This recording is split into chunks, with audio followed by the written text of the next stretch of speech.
Bonjour frères et sœurs et merci de votre fidélité. Jésus poursuit son chemin en territoire païen. Le voilà, nous avec lui, en Décapole. Des gens viennent à lui en portant un sourd bègue.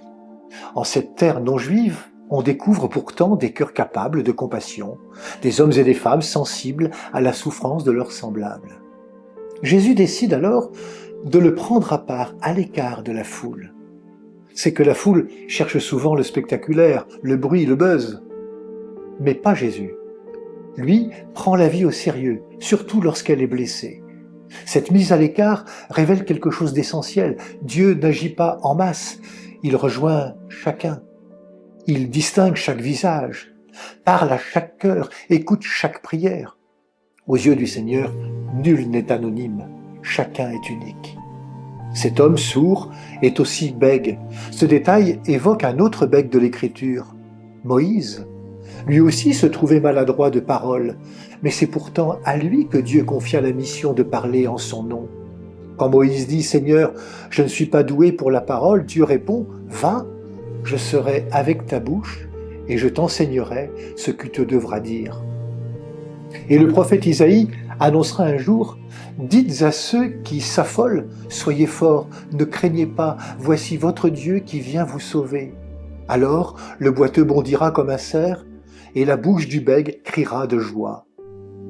Marc, en évoquant cet épisode, montre que Jésus accomplit enfin cette promesse d'espérance. Par ses gestes et par sa parole, Jésus réalise ici une œuvre de recréation. Il rend à cet homme la capacité d'écouter et de parler. Mais avant d'agir, il lève les yeux au ciel. Tout vient du Père. Tout ce que Jésus dit et fait s'enracine dans l'amour et la puissance de celui qu'il a envoyé pour ouvrir l'humanité au don de Dieu. Et voici qu'il prononce une parole étonnante en araméen, « Ephata », c'est-à-dire « ouvre-toi ». Cette parole, elle résonne pour nous aussi. Prions avec Jean-Christian Lévesque. Ouvre-toi, toi qui t'enfermes dans ta solitude, toi qui portes ta souffrance comme une rancune. Ouvre-toi, toi qui restes prisonnier de ton passé. Ouvre-toi, toi qui attends d'être aimé, pour te tourner vers l'autre. Ouvre-toi à celui ou celle, plus seul encore, qui n'entend plus parce que déçu.